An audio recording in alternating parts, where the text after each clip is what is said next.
আজকে দুপুরে যে সয়াবিনের তরকারি আর ভাত একটাই বানাইছি। আজকে নিরামিষ। এই যে সয়াবিনের তরকারি তোমাদের দাদা ভাইকে খেতে দিব। নাও এখানে আসো, বসো। বেশি করে দিবি না।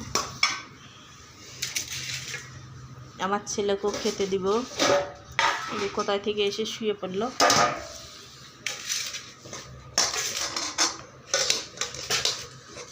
যেখানে ভাত আমার ছেলেকে দিব খাইতে, যে আমার ছেলেকে দিব।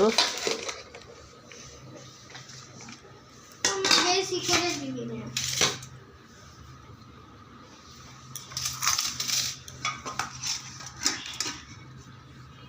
বয় খেতে বয়। এত খাম না, অল্পই দিয়েছি, যে আমার ছেলে খাবে, বলবে কেমন লাগে। নাও তোমার ভাত বেড়েছি, খেয়ে নাও। ভিডিওটা এখানেই শেষ করলাম।